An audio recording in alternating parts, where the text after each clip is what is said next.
Thanks for tuning in to another episode of the Jobology podcast. I'm your host, Brandon, and today my guest is a friend of mine that I've known for a while now.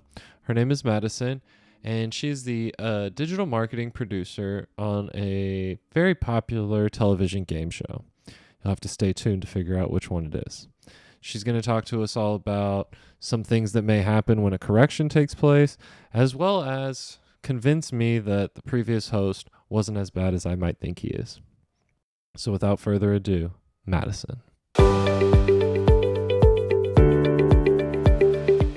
How are you doing today, Madison? Pretty good. How are you doing? I'm doing okay. It's just another, fun podcast filming day. So, nothing too crazy. The way we kind of always like to get started is we like to create a baseline so everybody knows what we're talking about. So my first question to you would be, if we were to see each other at a party or get together or something like that, and I was like, hey Madison, what are you doing for work nowadays? How would you answer that versus your actual title to your job? So typically I would just say I'm a producer. Okay.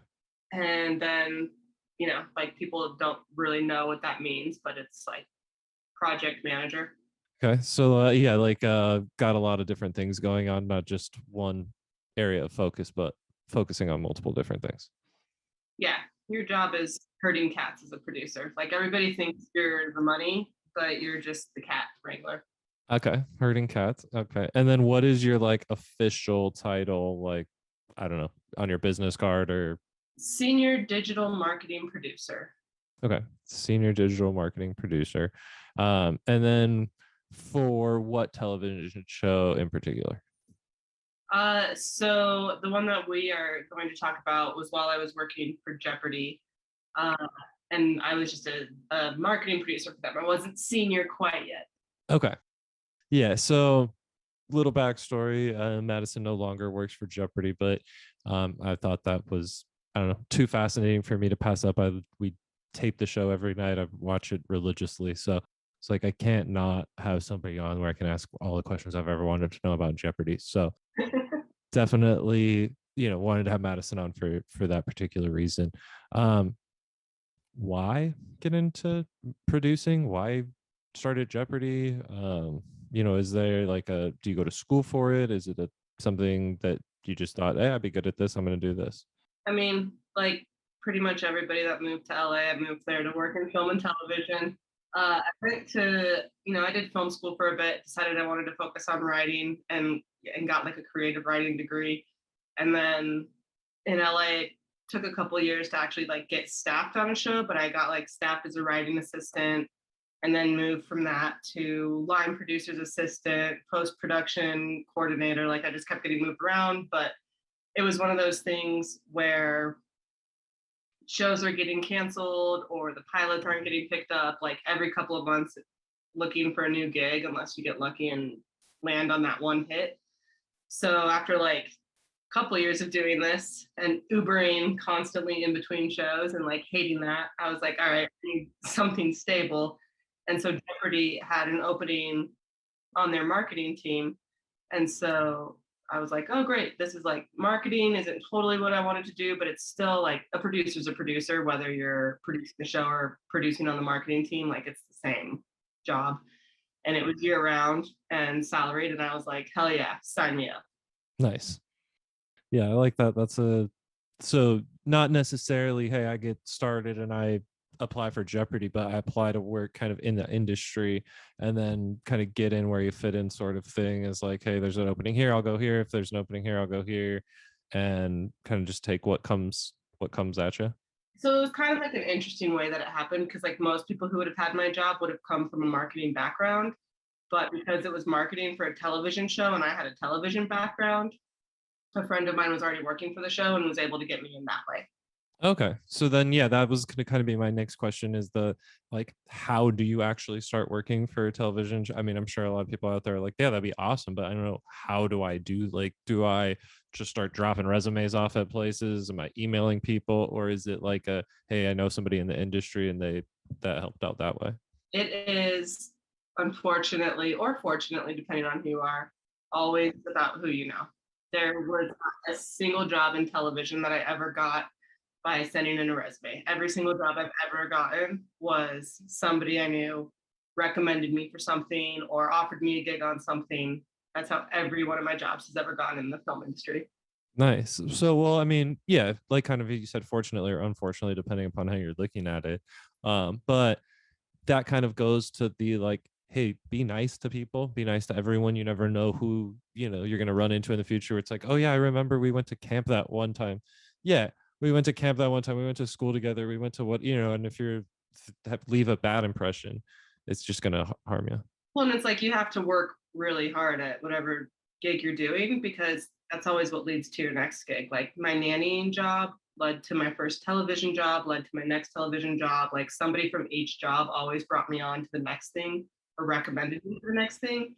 So it's literally like you can't afford to like be an in these jobs when you're like trying to work in that industry where like the positions are so hard to come by. Like the only way you get ahead is like working your ass off and having someone recommend you and push you up the ladder.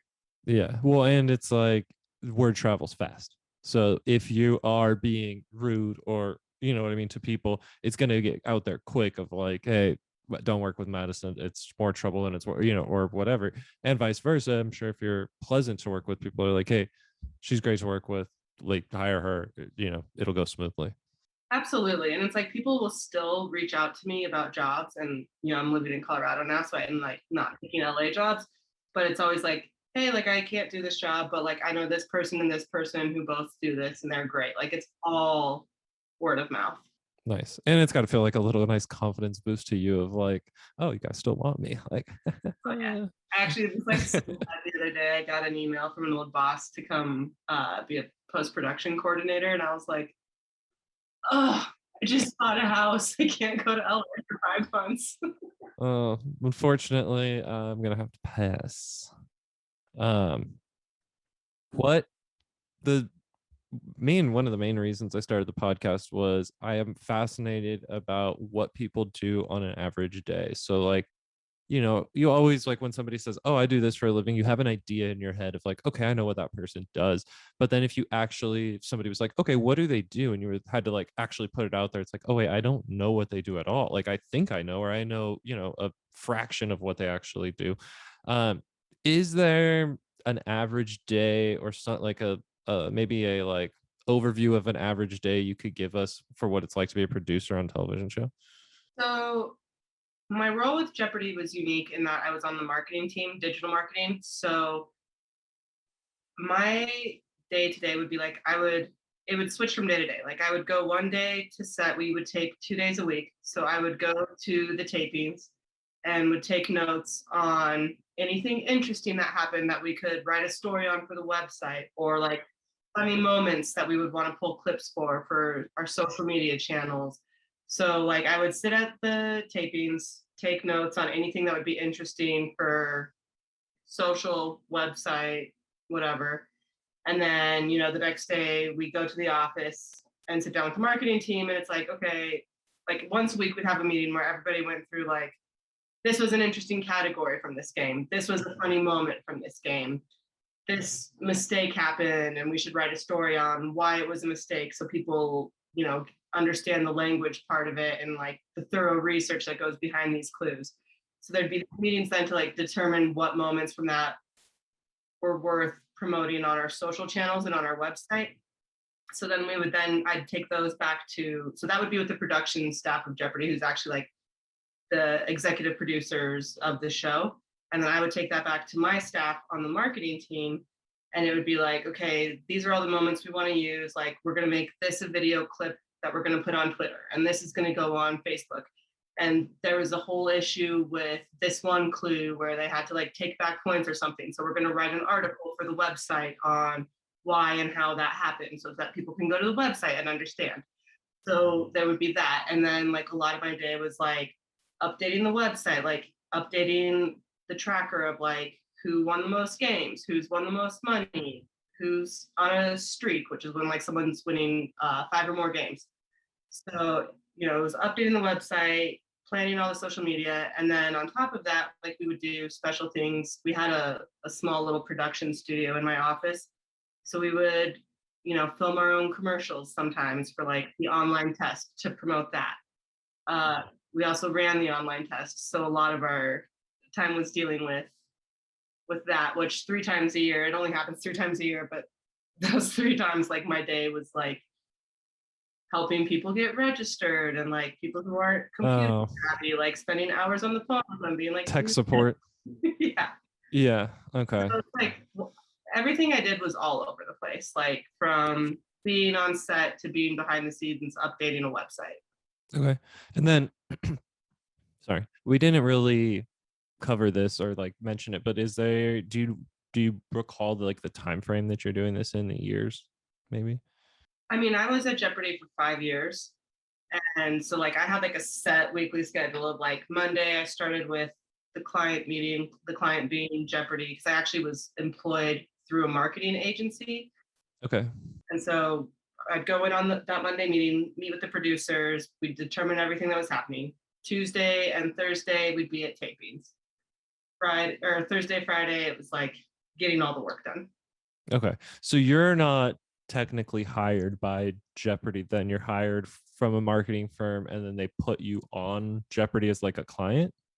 At the time, yes. However, they then changed it. And that was also like around the time when I left Jeopardy, when I moved back to Colorado. But they ended up bringing the marketing team in house. And so a lot of my teammates then ended up leaving the marketing company that we were working for and then going directly in house. But even then, it was still actually for Sony.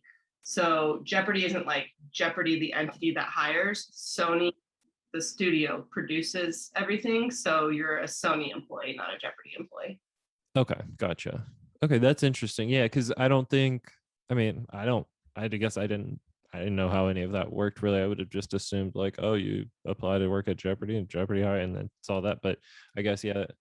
Any show anybody ever works on, you're working for like the network or whoever's paying for the show. You're not like employed Gotcha. by the show technically.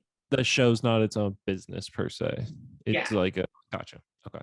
Like if you're on a show for Fox, you're getting paid by Fox. You're not getting That paid. makes sense. They don't all have their own. Yeah. Okay. I guess that does make sense now that you put it like that. I'm like, oh well, yeah, duh. But okay. Mm.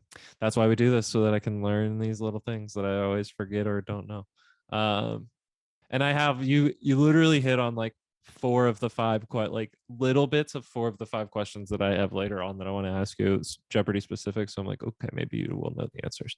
Uh, is there like an on season and an off season? Like, are you, or is it you're working 365 or whatever, 12 months out of the year?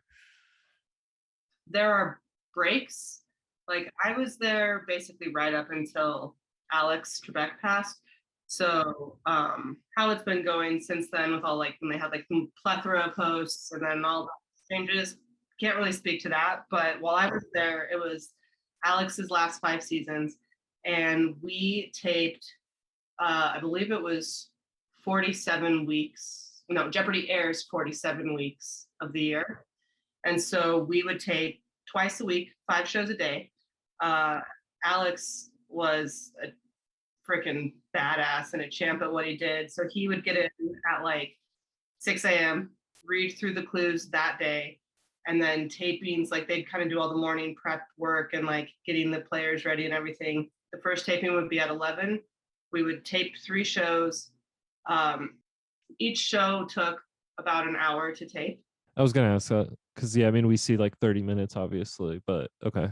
Which I mean, on any other show, like one episode would take hours to tape, but Alex was just so like good at what he did, and it just very few mistakes. Like every once in a while, there'd be like a word fumble or something, but it's like back it up, start over. But it was like so quick. Like tapings rarely ever went over an hour, so we'd be like tape 3 shows, break for lunch, come back, tape 2 more shows, and we'd be out of there by like 4:30 in the afternoon, which like no television show ever has been known for like starting at 11 and ending at like 4:35. Like that just doesn't happen. But that was like, it was just such a well-oiled machine. Nice. Yeah, I mean they've been doing it for so many years. I've figured you gotta have it down pat at a certain point of like, this is why we do it. This is what works. Boom, boom, boom. Um, so you mentioned something that kind of like sparked my like, wait a second. So if it's filming an hour and we're only seeing a half an hour, what are some of the stuff that's getting cut? Like what is some of the, so you said like a word fumble necessary. So like if he's going through a question and then halfway through messes it up, do you restart the question? Or but then like doesn't that tip the contestants off to what's coming up? Like now I'm like, what's going on here? So like if he misreads a clue, they don't stop it in the middle of gameplay because, like you said, it would tip the players off.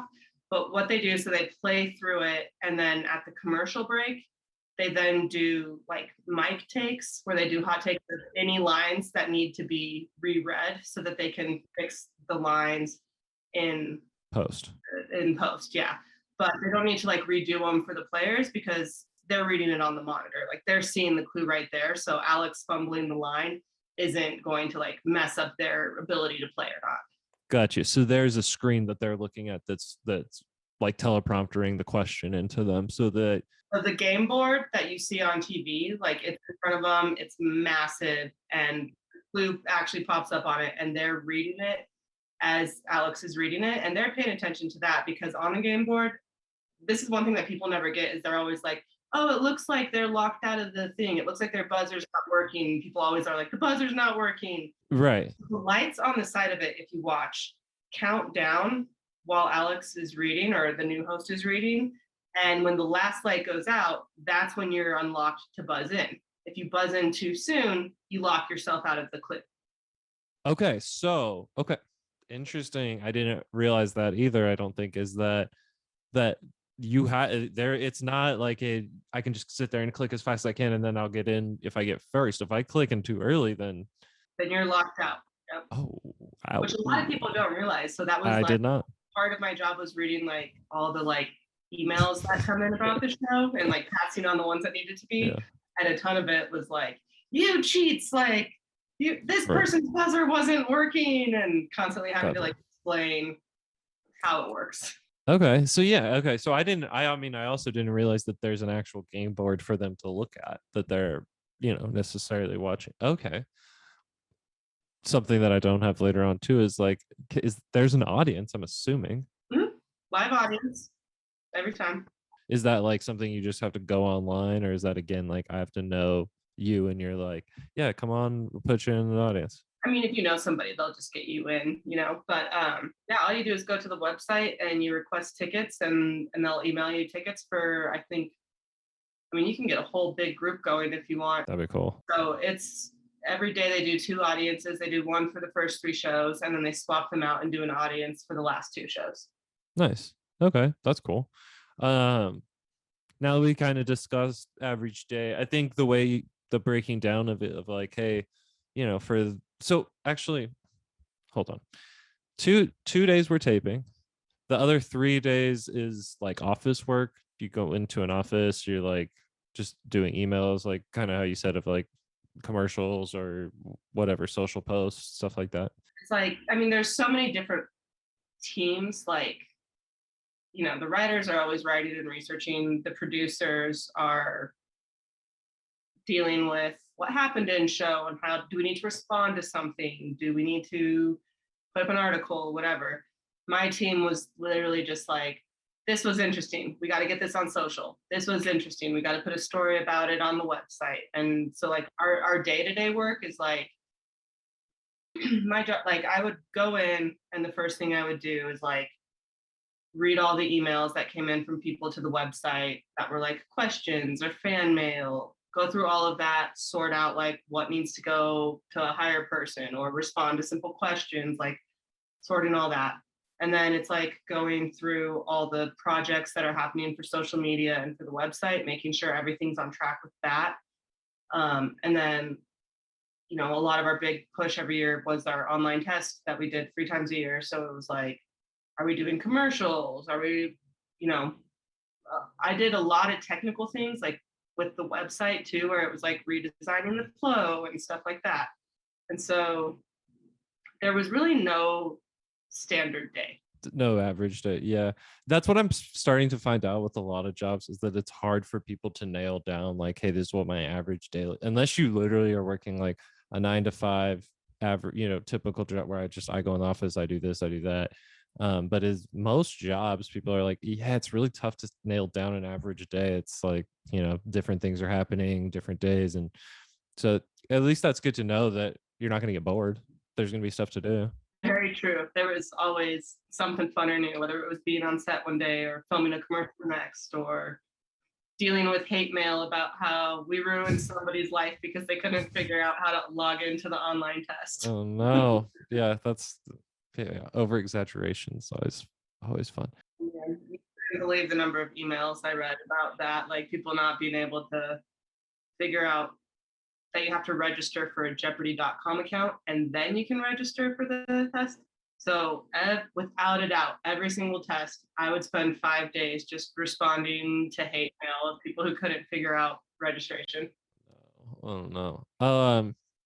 If you remember, if you can talk about it, if you can't talk about it, totally fine. We can move on. Is there a pay range for a digital marketing producer? Is there like what people can expect, or is it kind of It really depends on if you're client side or agency side. So I started agency side. So I was working for an agency that was contracted for the Jeopardy account.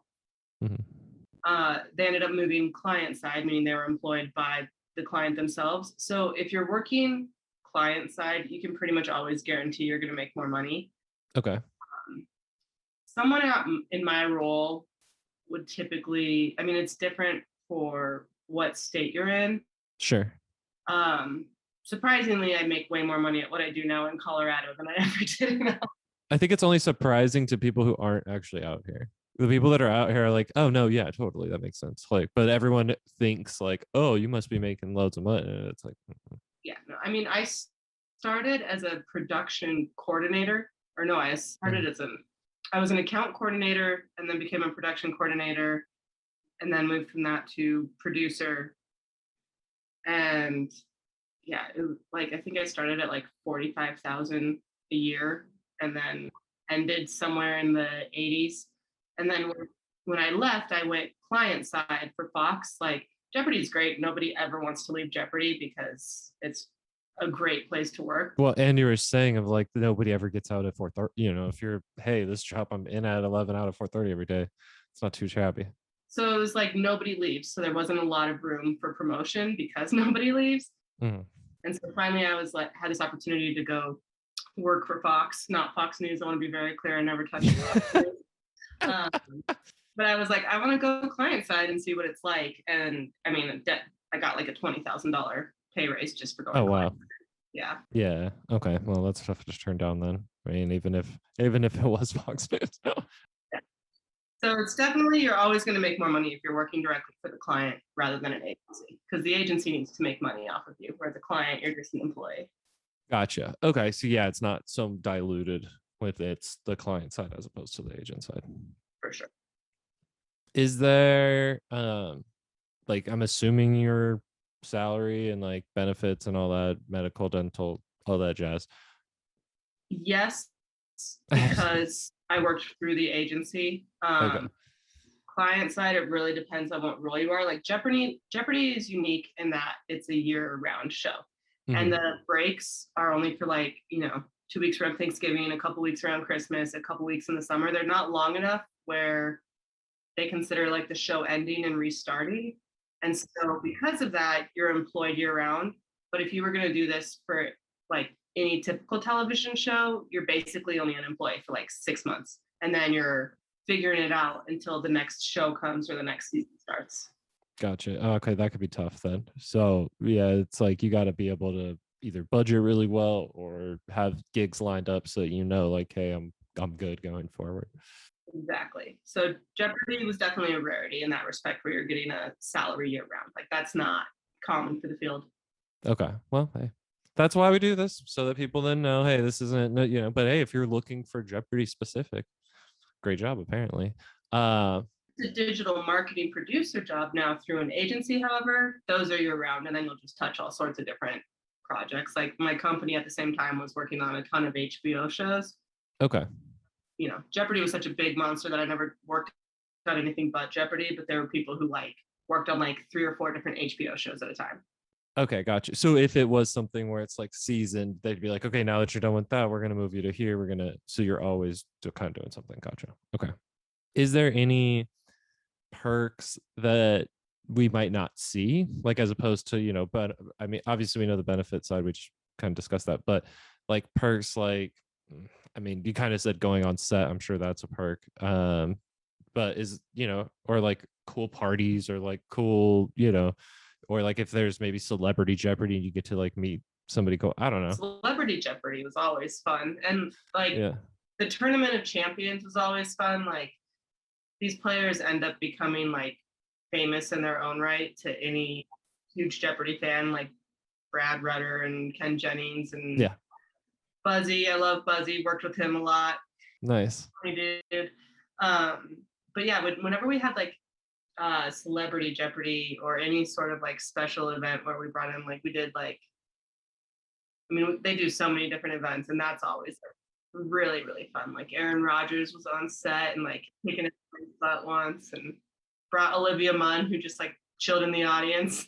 Just like hung out. Yeah, just hanging out on the side. Nice. That could be cool. Like get to meet some nice or some different people and like mix it up a little bit so that it's not necessarily just the same thing over and over. And then the Christmas parties were always pretty fun. Well, all the parties, they every time we did like a tournament or any sort of special event, they would do a big wrap party for us on the Sony lot then at the end of it. So that was always fun too. That sounds awesome. Like I could only, oh man, that would be so cool. That'd be so fun. Is there, we touched on a little bit of job hierarchy, a little bit of like, hey, there wasn't, nobody really leaves the job, so it's tough to advance, but that must mean that there are abilities or chances to advance. Is there like, did you have like a boss that you went to, or like four bosses you went to, and then did you have like a team under you as well? I mean, when I started at the very bottom, and I got 4 promotions in the 5 years that I was there. Um, but once you get to that senior level where I'm at now, like I was trying to get there, but the people senior and above, like they don't want to move. The jobs are harder to come by. There's just not as many opportunities. So it was like there was plenty of opportunity for growth early on in my career. And then I just hit a ceiling where it was like, it was going to be so hard to go any higher that's why I ended up leaving and going to Fox, because it was like I needed another opportunity, and that just was a place where that wasn't gonna. Yeah, until somebody like retires or something, or Yeah, like people have been on the team for like 20, 30 years. Like people don't leave. yeah, that makes it yeah, that makes it tough, and then motivation starts to dwindle because it's like, well, if I've already topped out, what am I doing, what kind of am I motivated for? And it's like if I was later in my career, I'd be like happy, just like I would love to go back to Jeopardy. Like they ever offered me to go back, no questions asked. But once I'm at a certain level, like I don't want to top out at my growth when I'm just hitting the senior level. So it's like, Right. Right.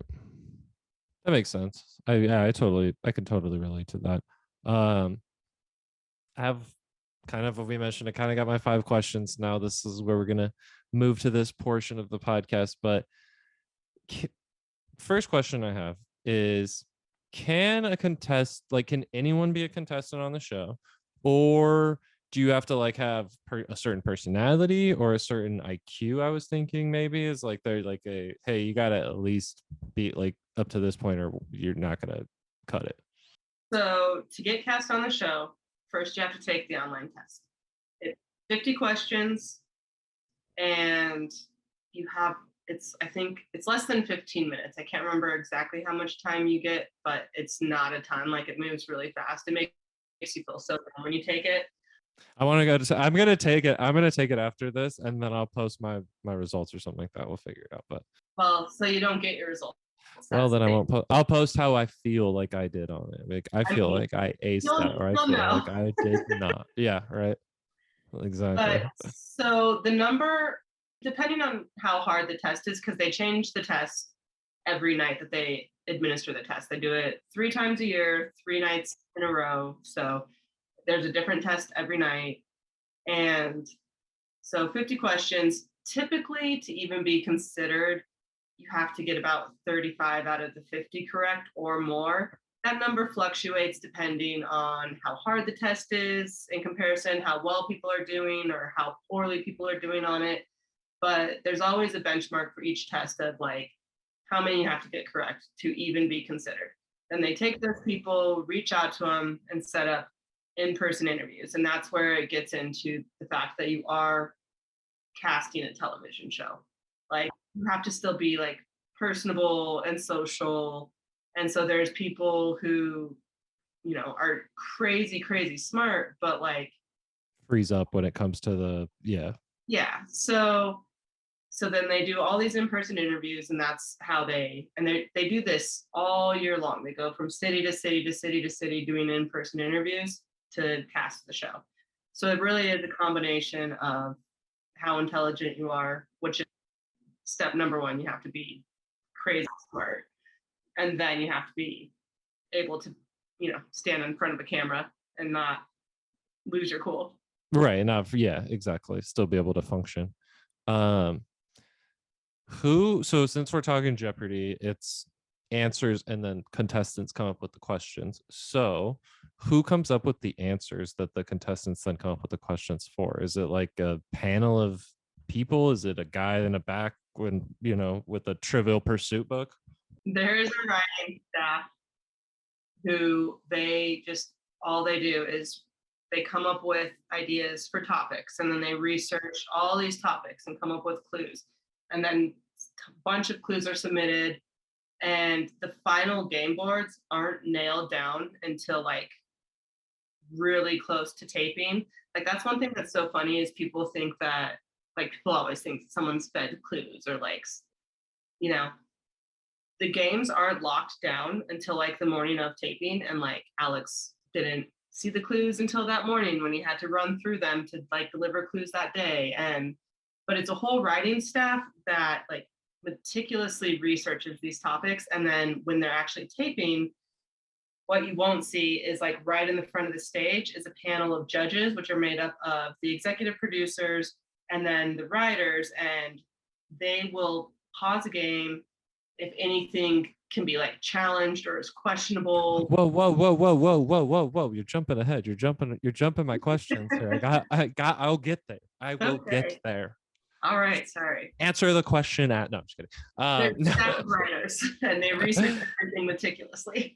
Okay, that's what I had a feeling it probably had to be a team. It couldn't just be like a person being like, okay, here's looking through textbooks for like question and answers and stuff.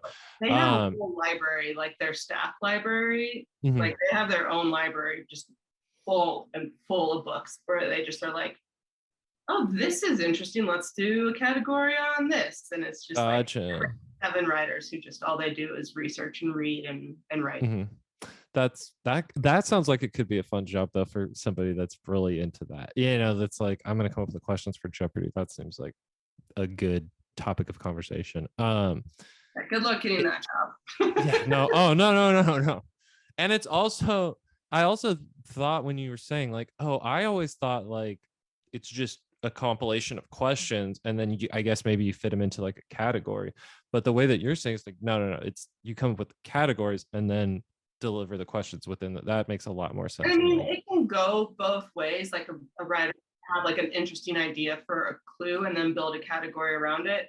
But if you pay attention, like they always tell you, like Alex would notoriously say, like start at the top and work your way down instead of jumping all over the board. Because if you pay attention, the categories, like the clues play into each other. And if you start with one and keep working your way down, you're going to get what they're doing with the category, and it's going to be so much easier. But people just want money, so they don't do it. Yeah, everyone's just looking for the daily doubles. But well, and then that also the other thing to it that I mean maybe people realize, but sometimes when I'm watching with other people, they don't seem to catch on. But like typically there's a hint to the answer in the within the question or within the clue. The thing that I learned from Austin Butler, remember him? Vaguely. He was like the bartender who would like do his little okay. television shows. Yes, I do know. Yes. Super smart guy, really awesome. And the thing that he taught me that like significantly improved how well I did at Jeopardy is that you get a clue And the one thing that you typically know about that, like your instinct, the one thing you know is usually the answer. Like if it's cubism, you know it's going to be like Picasso, like probably, or Right. that one tiny thing that you have in the back of your head somewhere, like 90% of the time, that's the answer. Yeah. Okay. Yeah, that makes sense now. Now that I'm trying to like retrace, and I'm about to literally go and watch Jeopardy after we finish this to practice all of your tips and tricks. But um, now that you've kind of spoiled my question, now people know what is happening when a correction is made. So, like, kind of from start to finish. And I mean, maybe this is tough because it might be a little bit longer of an answer, but like, is it like a contestant challenges where they go, hey, like, I don't think that's right, or hey, I think, or is it like a Alex or producer who, like, what is the correction start to finish? Yeah. Typically, it's a contestant who challenges it, unless somebody on the team is like, wait a minute. But typically, most of the time, it's a contestant. And so we have a team of contestant coordinators who are like the casting people also. And they work with the contestants all day long, get them ready, like in between breaks, give them everything they need. So a contestant, if they feel like something is wrong, they'll kind of flag over the contestant coordinator and they'll be like, I think that the answer was actually this because of this. And or I mean, sometimes it'll be like somebody on the staff is like, actually, but so there's a row of judges, there's the producers and then a couple of writers, and they immediately like stop everything and they start researching whatever the answer is or the response was that is being challenged. And like everything stops until they have a set like, oh, this is also considered a correct response, or no, and it's not because of this. And then they will retake it. And Alex, if you've noticed, like in the show, will be like, this was challenged and we had to accept it because, so that's what happens. Okay, because yeah, that's what I was curious about. Is a couple things that you cleared up for me, thankfully, was who's the challenge, like who's challenging? Is it, can a contestant challenge, or is it just, hey? And then also, do you think, and you might not know the answer to this because this might just be like a subliminal thing that human nature, but do you think that when the writers are coming up with some of these questions, they know like, okay, this could cause multiple, like this question could cause multiple answers, or are they trying to like be like, I don't know, word the question so much that it's only one correct answer? I mean, typically they try to, write something so that, they don't want to have to get into a judgment call about whether a second answer is correct or not. Every once in a while, there's big things like there was a whole challenge on whether it's sherbet or sorbet. And we ended up having to put out an entire article on the website about why one answer was correct or over the other. But typically they try to avoid situations like that because all it does is stop the show and, Cause issues, yes. That, as I was asking, and I was like, well, yeah, they probably don't want ambiguous questions, dude. They probably want very specific ones. Okay, that makes sense. um what kind of happened, like what would happen if somebody was suspected of cheating, or has that ever happened where somebody's been suspected of cheating? Now again, cheating, we kind of discussed that you guys have already put things in place to kind of eliminate certain cheating elements, so there might not even necessarily be a way to cheat, but I figure in everything somebody's going to find a way to cheat the system one way or another. that's the thing. It really like, I don't know how you would cheat. Like the game boards aren't locked down until right before taping. Alex and the writers are the only ones who know what's going to be on the board right before it happens. Contestants get locked out of the buzzer. So it's like, I mean, maybe if like somebody in the audience like called out an answer and you heard it, but the thing is that they have people standing there where if they hear the audience call out an answer, they will stop taping, remove that person, and then they have a backup clue that they will throw in to make sure that it's an actual fair clue and that the person actually knew the answer. So while like I get what you're saying, like there's always got to be a way to get into the system, I have never found one with Jeopardy. Like they are like really, really on there. It seems like you would have to have like an inside person, Like that would really be the only way to do it, is like, but even then when you're saying like, well, yeah, but even if you had an inside person, they might not know what it is till so you would have to like, somebody would have to like see what it is and then run over and be like, hey, I need to talk to you real quick, come over and be like, okay, it's this and this, and then they'd have to try and memorize all Which the, is that would impossible. be, Like the yeah, contestants, when they arrive on set that morning, are kept in the contestant green room, and it's just the contestants who are literally locked in that room until it's their turn to play. Like they're not allowed out of the room, and then they're not allowed back in after they play. interesting, but they're all together. They're all together until they play. Oh, it could be some good mind. There could be some good mind games going on in there, though. Of like, I would be like staring people down. I'd be like, you don't know, like and I know you don't know these. So why are you even here? Like, just leave, and then just try and get into people's. Oh, that'd be so fun. But yeah, I mean that's the thing with Jeopardy is like they are they pride themselves on knowledge, and so they want their contestants to actually like showcase that knowledge, and they want their clues to be accurate, and that's why they're so good about if anything's challenged, like immediately stopping and researching it. So they have done every possible thing you can think of to prevent cheating. And like, I'm not saying this because I worked for the show. Like, I honestly don't know how you could cheat on it. Like, I don't know how you could. Yeah, I mean, if everything you're saying is as you're saying it, then yeah, it seems like it would be pretty tough to figure that out. Is there so Jeopardy, as we know, is like a if you win, you stay on kind of show. So is there a point, or has it ever happened, or could it happen where a contestant quits, where like they've won enough and they're like, hey, I miss my family, I'm over this, or hey, I got to get back to work, or I didn't think this was going to go on for months because I didn't think I was going to be this smart, but like I got a life, I got stuff I have to do. Like, It hasn't happened where somebody's just quit the show and then that was the end of their run. It has happened where a contestant has had to leave for like a family emergency or something like that. So what they would do, like say they won 3 games and had to go home for a couple weeks, they would come back then in a couple of weeks when they're available again and would pick up playing from their like 3 game streak. okay, and then they would just edit the episodes as such or they would. They would not because they want the flow to Okay. continue going correctly, but they make sure like if they can to get it back in. But that's like, I mean, I'm sure it's I rare. don't remember how they did it because like if somebody else is on a streak, you can't. Well, I guess they have to time it when they come back so that nobody else is on a streak because they can't go in with. However, you always have a winner from the other game. I Well, know that's what that. I'm gonna say. Somebody's always technically on a streak, even if Yeah, it's a I'm trying to one remember game. how they did it because I know one time there was one person who had to leave for a little bit and then come back, but it's only happened once when I was there. I mean, I wouldn't expect, yeah, I wouldn't expect people to quit. And I expect that if you're going on and you're like, hey, I'm going on just, and I'm smart enough to make it to Jeopardy, you're probably going in with the confidence that, hey, I might be able to win a few games. So I'm kind of going to try and plan this out so that, make sure my wife's not pregnant necessarily while I'm, going on this or a work thing.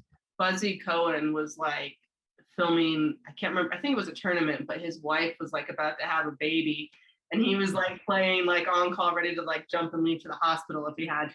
Luckily it didn't happen, but I mean there have been things like that, but I mean look at like Ken who played like 74 games in a row, like his streak went on for months, but when you're going that long you're making so much money that you don't need to go back to your job. That's that. I guess that is the trade-off too of like, hey, if I get to a certain point, then I'm quitting this job anyway, so I don't care. And the other thing is, you got to remember you're only filming 2 days of Too. the week, so the other five That's days true. you go back home to your family.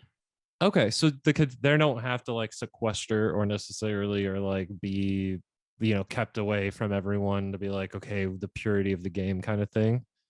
I mean, no, it's not like Bachelor where you like don't want to know who's got kicked off. Yeah, or like Survivor where they're like, okay, but that's great that you're done, but you got to stay in this hotel until we completely finish filming, Yeah, and I then you can know. go It's, in it's public. not like Okay, you're trapped in a hotel for weeks on end waiting for your streak to end.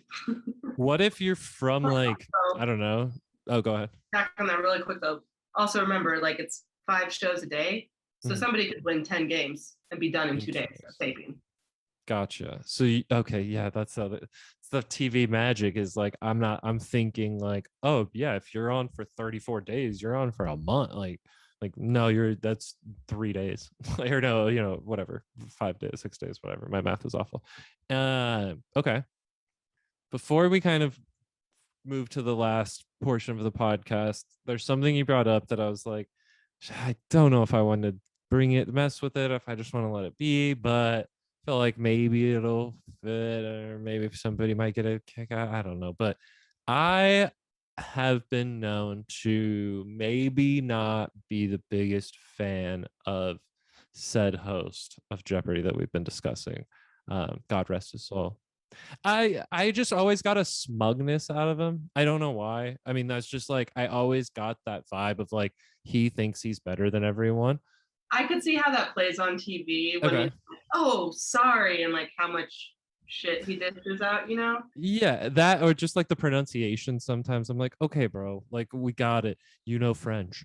Like stuff like that. Or the yeah, but I I could don't see know. how he could come off like that on TV. Can you change my opinion of him? All I can say is that being on set with that man, like working with him all the time, I've never been more impressed with a person in my entire life. Like that man is the smartest man I've ever met. Like he's allowed to be jaded and pompous if he wants. Like I've never been a smarter person, but he's so incredibly kind too. Like he was such a professional. He was so kind, so insanely smart, like so good to the people that worked with him. Like I yeah, I mean, and then when he got sick and only the team knew that he was sick and nobody else, and he was still showing up to work and taping like through chemo and all these treatments and stuff. Like, I've just never been more impressed with a person in my life. Okay. Well, you've since changed my opinion then, I guess. Like it's like I don't know. I always just got a weird vibe because you don't know people on TV. You don't know, if you're the Love this host of. man. He's my hero. Okay. Okay. Okay. Like, okay. Got my little Then Alex toys. that's that I would not know a lot of people who would have Funko Pops of their quote unquote boss per se. I wasn't a huge Jeopardy fan until I worked on the show. And then when I realized just like how significantly special it was and how significant he was, like I don't think I'll ever be more proud of a job in my entire life. I mean, that's something that I don't think a lot of people get to say. And I think that it's important. And that's another reason why I do this is that I think it's important that people are proud of what they do, or at least, can find some pride in the things that they're doing in their daily life. And with the job being something that most people are spending, 8 hours a day at, that might be something that, hopefully you're finding pride in. So that's a great way of putting it. And I guess that now that I have a firsthand, hey, it's he's a good guy. He's one of the good ones. Then all right, I'm And on believe board. me, I have met plenty of bad ones working Right, in right, film development. There are right. a lot Yeah. of So I know. Yeah, I have a good gauge. Okay. The final portion of the podcast, something that we like to do or that I find really important is I like for my guests to have time to either promote something that they're doing, either a small business or something they're into, or maybe they're not doing anything, but they want to promote somebody else's small business, or they just want to bring attention to something. Now is your time to do so. cool. Yeah. A good buddy of mine has been working for a company called Rush Bowls since we were in college, which started as one little smoothie shop on the hill in Boulder. And now they're franchising and expanding and growing and starting to open up everywhere. So go get a Rush Bowl. They're delicious. Rush Bowl, RUSH Bowl. Yep. It's like Nice. And acai bowls and like, they were like the OGs of acai bowls. Like you're that was the speaking my first place I ever language. had one. And that was when we were like 18. So That was a yeah, long I'm that's old. me too. But yeah, that's something that I mean, recently within the past, I don't know, 5 years, been introduced into is acai bowls, and I freaking love acai bowls. So that's a great one. We will put any links to, anything you want in the description. So if you're watching on YouTube, scroll down and click on Rush Bowls and find a local spot and support. And I just want to say thank you for taking time out of the day to do this for me. I really appreciate it. And thank you for kind of giving us the insight into one of America's, one of America's most favorite game shows. Number one syndicated show in television while I was working there. And changing my opinion on Alex Trebek, I guess. Thanks.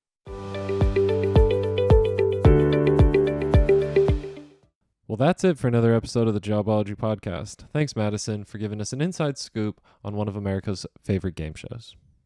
Before I let you guys go, a couple quick reminders. Please make sure you like, subscribe, and follow on all major social media platforms at Jobology Podcast. And be sure to comment down below what profession you would like to see on an upcoming episode. And like we always say, make good choices.